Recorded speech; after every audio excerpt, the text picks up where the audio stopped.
My role is working in the Chicago region for the U.S. Forest Service, and the Chicago region I like to refer to as the Chicago Wilderness region. So it's basically from Milwaukee and swings all the way over to Michigan. And the reality of my day-to-day work is that I find myself most often in areas like East Chicago, Hammond, Northwest Indiana, up in Waukegan, different areas that are perhaps in more need of arborist services or just basic support. So what we try to do is support communities in developing momentum, basically, to plant trees. I just want to talk to you a little bit today about the benefits of trees from maybe a little different perspective. And I know for the most part that I'm preaching to the choir, so I'm looking forward to also hearing from you today. So, a few weeks ago I was asked to go to Trail Creek around Michigan City, take a look at the banks of the river. They were doing some ecological restoration, and I was joined by people a lot smarter than me, some land managers and some scientists, and they were talking about what invasives that they wanted to remove. It was going to be a project with high school students. What can we remove? What should stay? In the middle of the conversation, someone mentioned, well, you know, this stand of cottonwoods here, when you're taking out the invasives, you can just take those guys out as well. They're kind of weedy and, you know, they're messy and they drop their limbs. And so I said, well, let me maybe give you a different perspective that you can think about. So when Eastern Europeans and Native Americans were traveling across the country, traveling across the plains, they would go for miles and miles with tall grass prairie. And in the distance, they'd see a few trees sticking up, and it was always a source of joy because those trees oftentimes meant a little bit of water, or a whole lot of water. And so they would head to those trees, and almost inevitably those trees were cottonwoods. Not the majestic burl that we might think, or, you know, maybe a stately sugar maple that people oftentimes love, and nothing against those two trees. But no, it was the cottonwood. That was a majority of trees in the plains during that time. And so, you know, humans, I guess trees have been on the planet for, what, about 370 million years.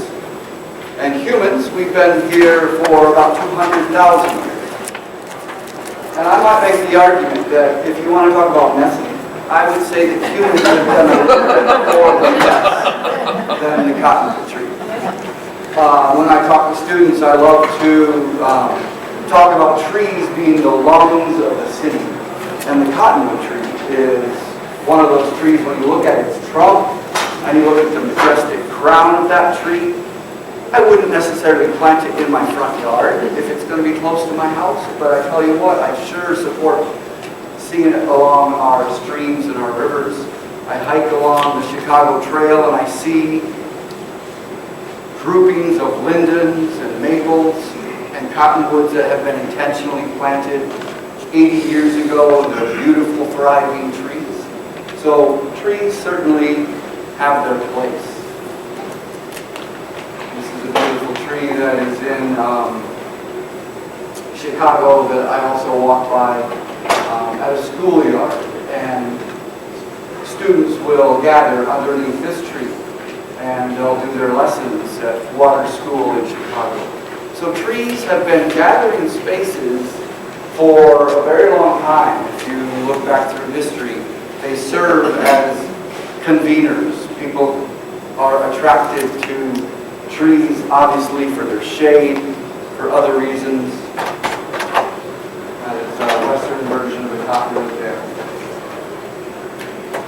So before I came here, well, just a few days ago, actually, I was down in South Chicago, which is, South Chicago is next to East Chicago, which is in Indiana, and then there's the east side of Chicago, which is north of the south side.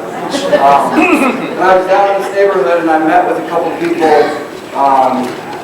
Karen and John, and they had been working in that neighborhood for 20 years planting trees, and they wanted to talk about how to get more trees in their neighborhood. So they were taking me for a walk on the Major Taylor Trail that winds through their neighborhood.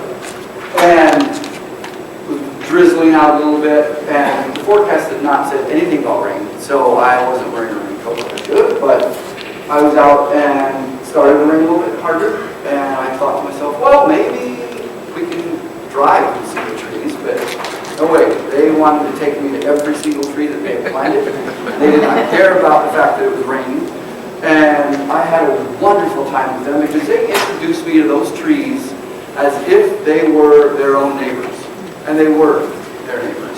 As we were walking up that trail, we had different folks walking their dog, or they would come up and just say hello. And inevitably, the talk turned to trees, with John and Karen in particular. And the folks would say, well, yeah, we planted an apple tree together in my backyard. Stories that started coming out. So trees are members of our community. This is, I know you've heard already from Lydia, and this is that same trail, but just a little bit further north, where this past spring they planted trees with the neighbors along this trail.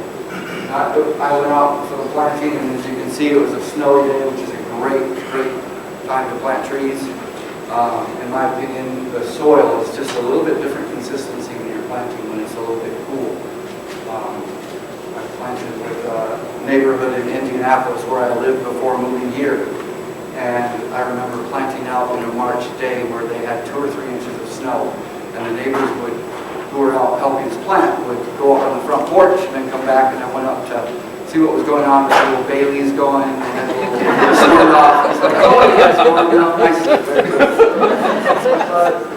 Open Lands, and who is, of course, a member of the Chicago Region Trees Initiative, I just can't talk enough about both of these organizations and what they're doing for the region. I honestly have not seen another tree organization similar to the Chicago Region Trees Initiative in the country. And I've been to lots of tree conferences, and I've visited lots of cities. And it is great to go to cities and realize that just about every major city in the country has a tree planting organization of some level, but nothing like CRTI. How many of you, anybody, tree keepers here? Great, and I know that there's going to be an effort to try to encourage more tree keepers. As I mentioned, I'm in Northwest Indiana a good bit. We're going to have a tree keeper class there here in the next, I think it's in the summer, this summer. So trees also provide us with a sense of place that connects to community health. So a neighborhood in Indianapolis called Springdale, their logo is the oak tree that is in their neighborhood. It's a chinkapin oak. It's on Temple Street. Oops. It's on Temple Street. Am I still connected? And so they call it the Temple Oak. It is about 350 years old, I think. And because it's a symbol of the neighborhood, actually the people that live in the house moved there because of the tree. People gather there around that tree as well. And people come from all over the city actually to see this tree. But they also come because they have nice benches. They're very inviting. The whole community comes out. So these are the folks that are stewards of the tree. And as you can see, they have a nice little bench. And school students, school kids come and study the tree. It's just really great. So a few years ago, we put together a tree tour of all of trees that people nominated to be the biggest tree in Indianapolis, the best tree in Indianapolis, and the Temple Oak that year was proclaimed by the mayor to be the historic majestic Temple Oak, or the tree of the year, I believe.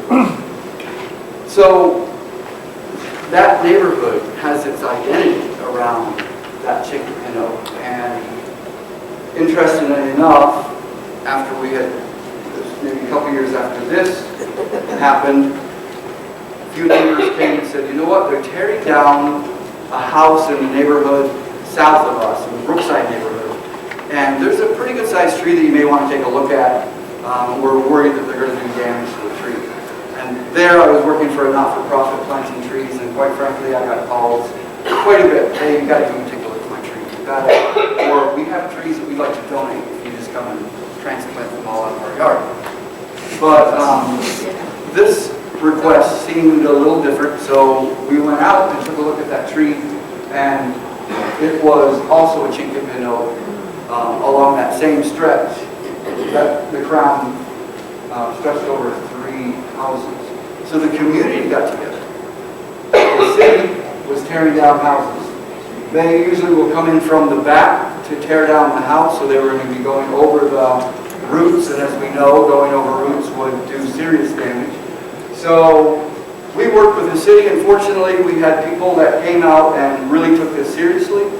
We put a huge, we cordoned off an area around the root, all around the root area, and they came in from the front and were able to take out the trees.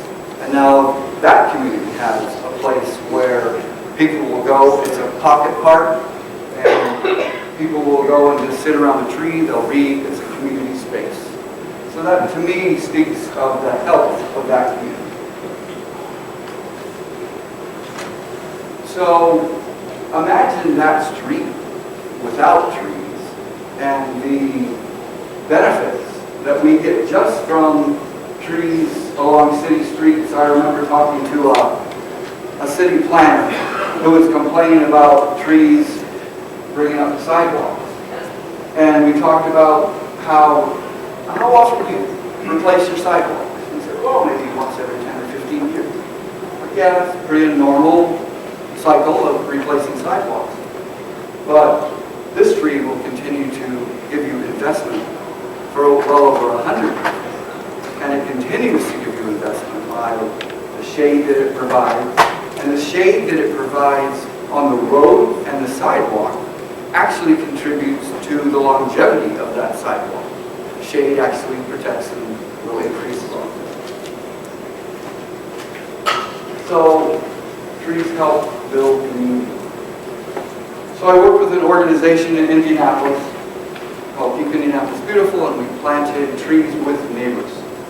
And we would go out, half the neighbors would, half the volunteers would have to come out to the planting. They have to commit to that. And then volunteers, whether they be tree stewards or tree keepers, people who love trees, people who needed to have community service, high school students or college, would come out. And I was always pleasantly surprised when I would hear neighbors say things like, you know, this gives me the opportunity to talk to my neighbors. I haven't talked to that neighbor in about 5 years. And you start hearing conversations happen that wouldn't have happened without tree planting that brings people together. It was always so powerful because they would come together and plant trees. We'd have a minimum of 20 trees, and the program was called Neighborhood, along with the Alliance for Community Trees that had that program as well. And a minimum of 20 trees, so they had to bring out at least 10. This was the neighborhood of Little Flower. They started out by planting about 25 trees in the first year. And after the tree planting, they had a little potluck, pitch-in. They got together. And there's something about being together as a community after you accomplish something, and you can look back and say, wow, we planted 20 trees this morning in 2 hours. What else can we do? And though I saw those conversations happen, and I saw the result of those conversations. Little Flower, and it was about 2006 when they started planting, have planted over 1,000 trees in that one small neighborhood. Because neighbors have coordinated together, they've looked at every single plantable space, they go out with the staff and they decide which trees. Similarly in Indianapolis, Binford Boulevard is a major thoroughfare that goes into the city, and for whatever reason they had quite a lot of businesses along that stretch that would all of a sudden, it just seems almost overnight, businesses started to leave and they would go north. And over time, neighbors started realizing, wow, this neighborhood is going to pop. It's really falling apart. And so they decided to get together and they asked if I would come and meet with them. I just read the research by Kathleen Wolfe that talked about how trees planted next to businesses will increase the revenue stream for that business, that people are more apt to shop where there's nice landscaping and trees. So I met with them and said, you know, let's do a tree planting. So they helped raise the money. They had, I think it was a Comcast Cares Day, so they had Comcast employees. We planted 100 trees along that stretch that first spring. The next fall we planted another 100 trees. And if you drive into Binford Boulevard today, you would see trees that are now 10 years old, and don't tell me that oaks are slow growing. Oaks grow at a really remarkable rate compared to other trees, in my opinion. And I see swamp white oaks, shaker pin oaks, bur oaks, hills oaks, all along that stretch that are thriving, and businesses are thriving as well. They have actually tracked where they have now over 90% occupancy in that whole stretch. Can I say it's exact causation for the trees? I can't make that, but I can certainly give you the example that I believe that trees can really make a difference in a community on so many levels. Folks out planting trees in Hummel Park. So just as a way to get out and meet other people, research shows that people who volunteer for something, doesn't matter necessarily what it is, but people who volunteer are generally healthier than people who don't. That's not a big surprise, right? People are out, you're outwardly, you're thinking not just about yourself. And when I see people who are willing to come out on a Saturday morning and not necessarily stay inside and watch, video games, it's always, a real thing of optimism for me.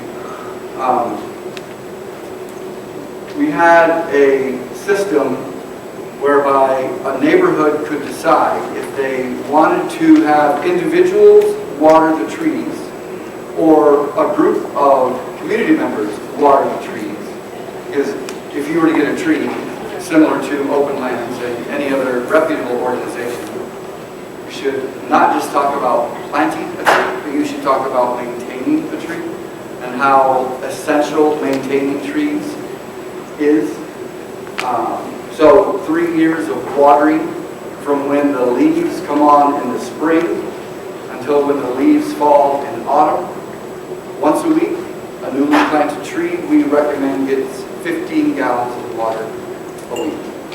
If you have 1 inch of rain, then you won't have to water. But we encourage people not just to rely on the weather forecast, because people would say, well, it's going to rain. I say it's going to rain on Monday next week. I'll just wait. And then Monday comes and it doesn't rain, and the trees don't get water. So not only do we have to maintain our own personal health, we have to worry about the community's health and be concerned about that.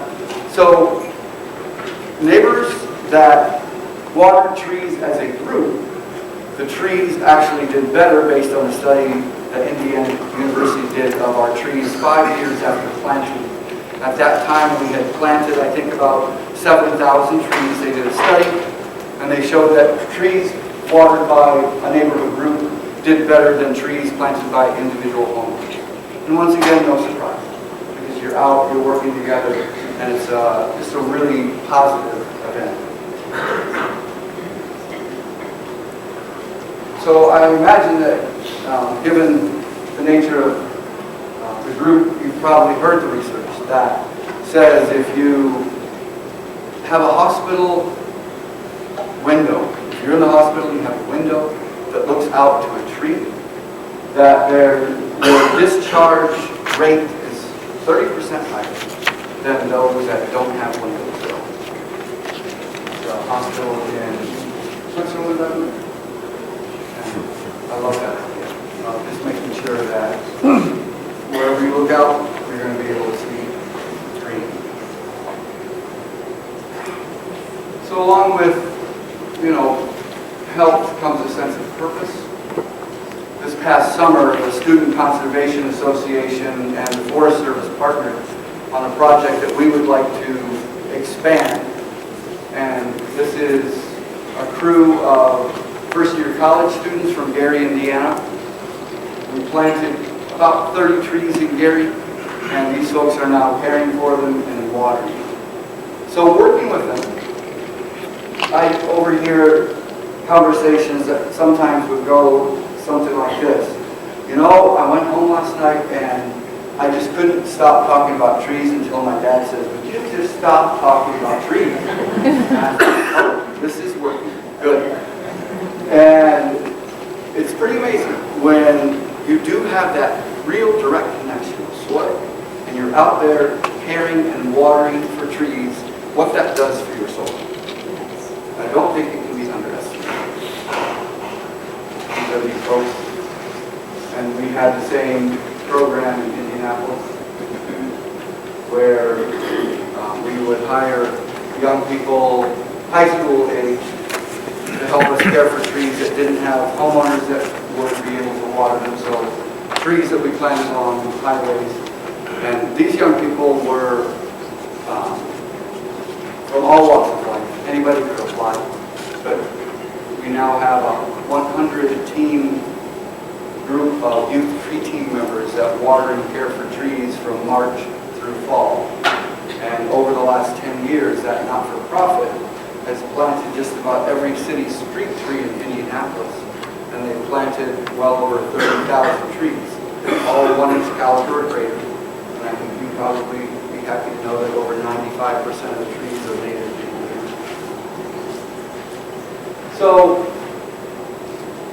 once again, it's probably not a big surprise that we can connect ADHD with long periods of time inside, not much time outside, lots of time on a screen, put a young person outdoors, and it's pretty amazing. So, North Park Village Nature Center, familiar with that nature center in Chicago perhaps?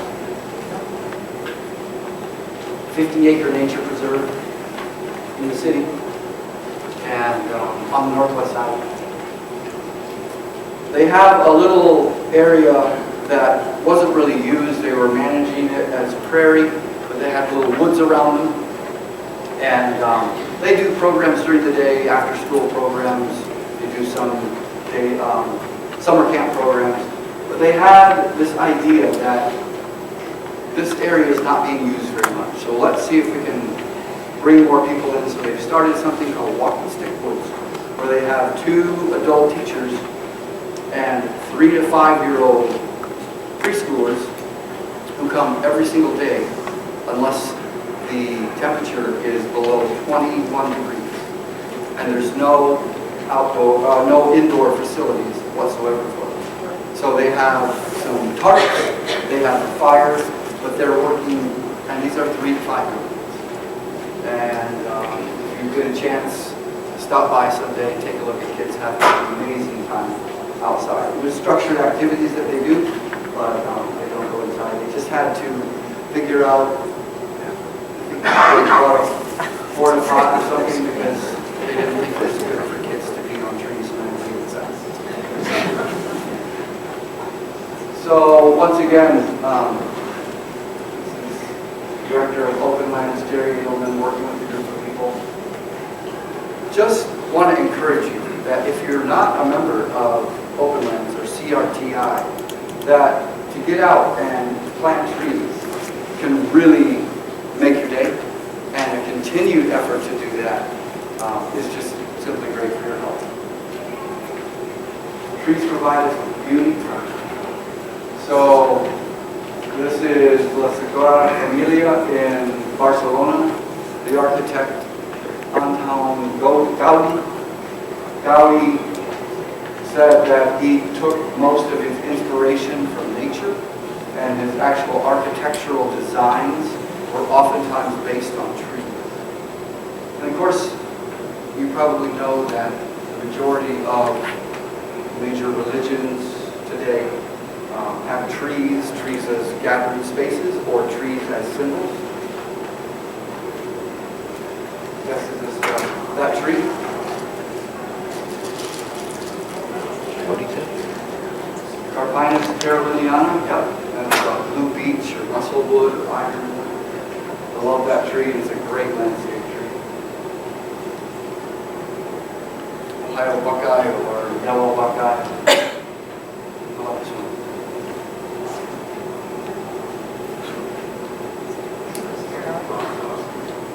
That's a big one. That's probably 60, 70 feet tall, maybe 50. Black locust.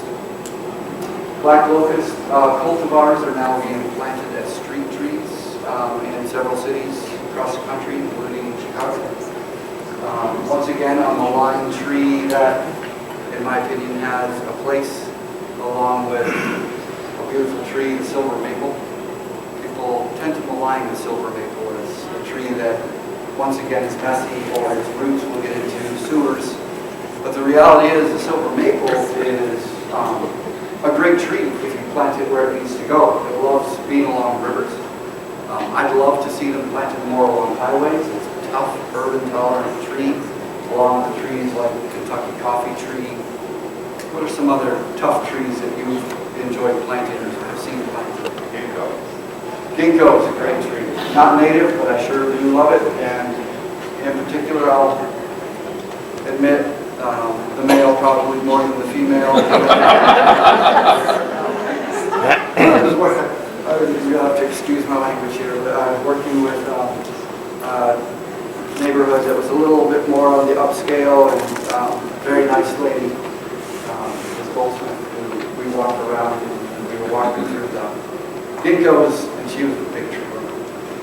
She said, no, there's just nothing that you can compare this to more like shit and vomit.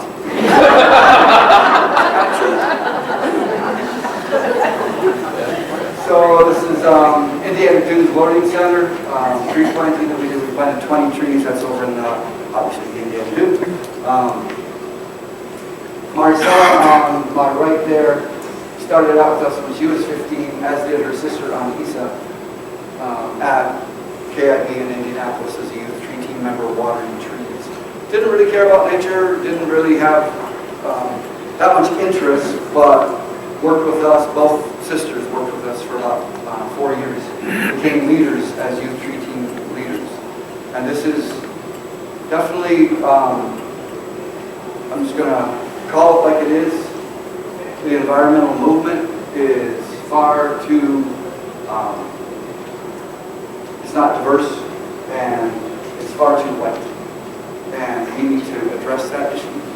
And so one way of doing that is employment programs like this that will ask, have young people work from the age of 15 and develop that care of nature. And so Maricela graduated from Purdue with a degree in wildlife biology and is a naturalist now at the Indiana Dunes Learning Center. Her sister Anissa is a landscape architect, also graduated. I think that might be getting to where I'm not sure about time. Sure, I'm happy to take some questions. Yeah. Any thoughts on how the federal administration of U.S. Forest Service will roll out in the next 4 years? None whatsoever. I will say a real quick story. Anybody listen to Radio Lab podcast? Great podcast, I think. And there was a really good presentation on how trees, well, basic gist of it is that scientists were looking at symbiotic relationships, and they looked at putting they put radioactive isotopes up into trees to see how the food of the tree, the sap, was going up and down the tree. And they were blown away by the fact that the food from that tree left the roots of that tree and through the help of mycorrhizal fungi, went out and helped other trees in the forest. Not only trees of their species, but trees that were younger or in stress. That food was going out and helping other trees. So I guess, as you have probably heard, we can learn lots of lessons from trees. I hope that for the next 4 years we learn that lesson. Yeah, concern about planting on the parkways. From Lafayette, Indiana, they were offering that, but the place they wanted to put it was less than a foot away from the water line, and on the other side it was the gas line. How does that affect the plantings of the trees? Some of the neighbors and myself get concerned about that. Sure. So urban areas are challenging. Let's just put that right out. Very challenging to plant in. They're a lot of fun to plant in, and it's amazing when you see them grow well. Different cities have different permitting processes. So a general rule is that you can plant on water, gas, electric. You have to be, obviously, you always have to call before you dig. I should say that again, you always have to call before you dig. But you don't want to plant on the junctions. So if it's a gas line and it comes in at a junction, don't plant on the junction. Or you can plant 5 feet away. So I would encourage, in Lafayette, there's a great city arborist, so talk with the city arborist and figure out what the permit process is there. They were offering to plant, so I think that they probably figured it out. I would say, and is there a possibility that at some point there may be some infrastructure needs that might have to see those trees go? That's a possibility. That is an absolute risk that we have to take in planting in urban areas. If you can avoid the utilities, that's great, because if they have to do any kind of maintenance, they will dig up the tree that really affects the roots and everything. So it's always good to know where your utilities are and try to compromise in the best you can. That's absolutely great advice. If I could plant in front yards as opposed to tree lawns, I would go, different people call them different things, I call them tree lawns, the space between the sidewalk and the street. That would be great, but oftentimes money is connected to either federal or state funding, and you can't plant on private property, which is why we try to get more private corporations to step up and fund plantings, which happens in people's yards. Yeah. I just wondered if you know of any groups in Detroit doing any planting. Yes, so there's a really excellent group called the Greening of Detroit. They have been around for a while. When we started our process of wanting to start the youth tree team, we went to Detroit, Atlanta, Philadelphia to look at their models, and by far and away, Detroit had the best model for youth tree team. And if anybody's interested in youth employment, I'm going to be around for a bit, and I'll be happy to talk to you about it. Yes. What was the name of that radio podcast that you're talking Oh, about? boy, that's a good question. I think if you Googled, it was Radio Lab, I would Google trees and mycorrhizal fungi. That's NPR. Yes. Right. That's a good place to start, yeah. Any other questions?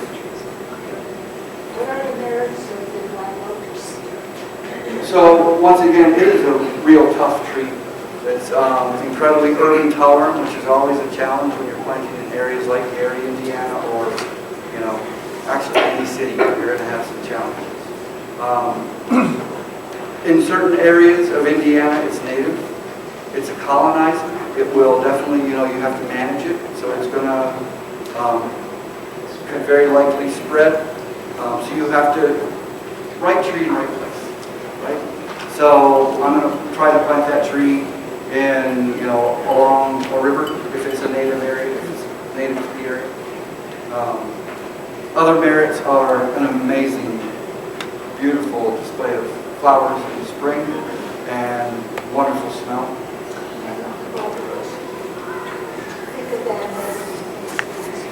It's interesting. So I'm encountered that everywhere I go.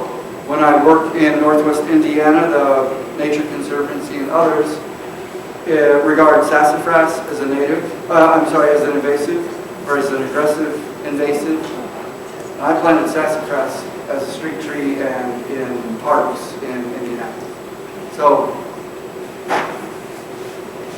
there's a little bit of a lesson for us there that I think it's important to try to stay open, make sound decisions, and I'm not being critical, but be aware that there's certainly more than one opinion. I guarantee you, if you put 5 arborists in a room, you'll get 5 different opinions.